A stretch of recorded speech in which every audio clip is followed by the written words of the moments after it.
ഇറാൻ്റെ ടാക്ടിക് എന്ന് പറഞ്ഞാൽ അതിലെവിടെയാണ് അടിക്കേണ്ടത്, ആ അടിക്കേണ്ട ഇടത്ത് അടിച്ചു എന്നുള്ളതാണ്. ഗ്യാസ് റീഫിൽ ചെയ്യുന്നതിന് വേണ്ടി ബുക്ക് ചെയ്യില്ലേ ഒരു നമ്പറിൽ, നമുക്ക് ഇന്ത്യയിൽ ഒരു പക്ഷേ ഏറ്റവും അടിപൊളി സിസ്റ്റമാണത്. നമ്മൾ ബുക്ക് ചെയ്യുന്ന മൊമെൻറ്റിൽ നമുക്ക് ആ റെഫറൻസ് നമ്പർ വരെ വരും.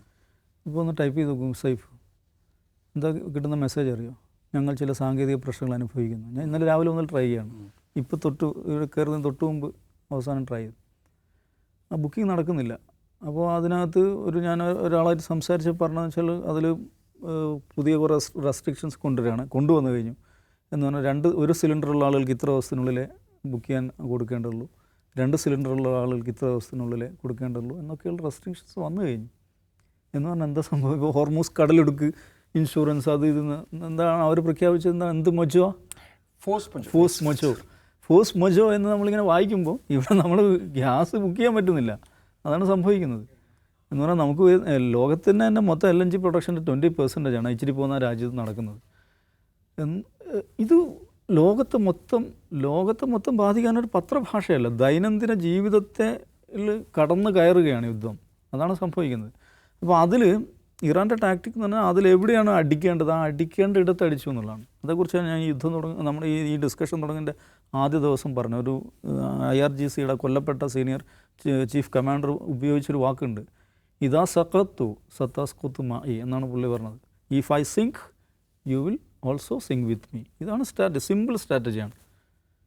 ഞാൻ വീഴുകയാണെങ്കിൽ നീയും എൻ്റെ കൂടെ വീഴും, ഞാൻ മാത്രമായി വീഴാൻ പോകുന്നില്ല എന്നുള്ളതാണ്.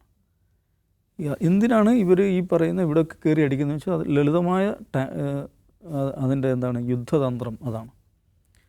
ഞങ്ങളെ മാത്രമായി ആക്രമിച്ച് വീഴ്ത്തി ഇല്ലാതാക്കാൻ നിങ്ങൾക്ക് സാധിക്കില്ല. നിങ്ങൾ അതിനു വേണ്ടി ശ്രമിക്കുകയാണെങ്കിൽ നമുക്കൊന്നിച്ച് മുങ്ങാം, നമുക്കൊന്നിച്ച് വീഴാം. ഇതാണ് ഇതിൽ നടക്കുന്നത്. That is done.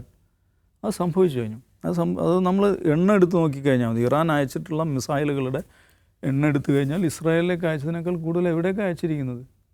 GCCയിലേക്കാണ് അയച്ചിരിക്കുന്നത്, ഗൾഫ് കൺട്രീസിലേക്കാണ് അയച്ചിരിക്കുന്നത്. അത് വെച്ചിട്ട് ഇറാനെ വിമർശിക്കുന്ന ആളുകളുണ്ട്. ഓഫ് കോഴ്സ് വിമർശിക്കാൻ നിശ്ചയമായിട്ട് അവകാശമുണ്ട്. പക്ഷേ അവരുടെ ബേസിക് ടാക്ടിക് എന്ന് പറഞ്ഞാൽ അതാണ്. ലളിതമായി പറഞ്ഞാൽ ദുബായ് എന്ന് പറഞ്ഞാൽ, അല്ല UAE എന്ന് പറഞ്ഞാൽ അതൊരു രാജ്യമല്ല, ഒരു സിറ്റിയല്ല, അതൊരു ബ്രാൻഡാണ്. ആ ബ്രാൻഡ് ഹാസ് ഗോൺ. എന്താണ് ആ ബ്രാൻഡിൻ്റെ വാല്യൂ? ലോകത്തെ ഏറ്റവും സേഫസ്റ്റ് ഒയാസിസ് എന്നുള്ളതാണ്. ആർക്കും എപ്പോഴും എങ്ങനെയും വന്ന് നിക്ഷേപിക്കാം, വളരാം. അതാണ് അതിൻ്റെ ബ്രാൻഡ് വാല്യൂ എന്ന് പറയുന്നത്.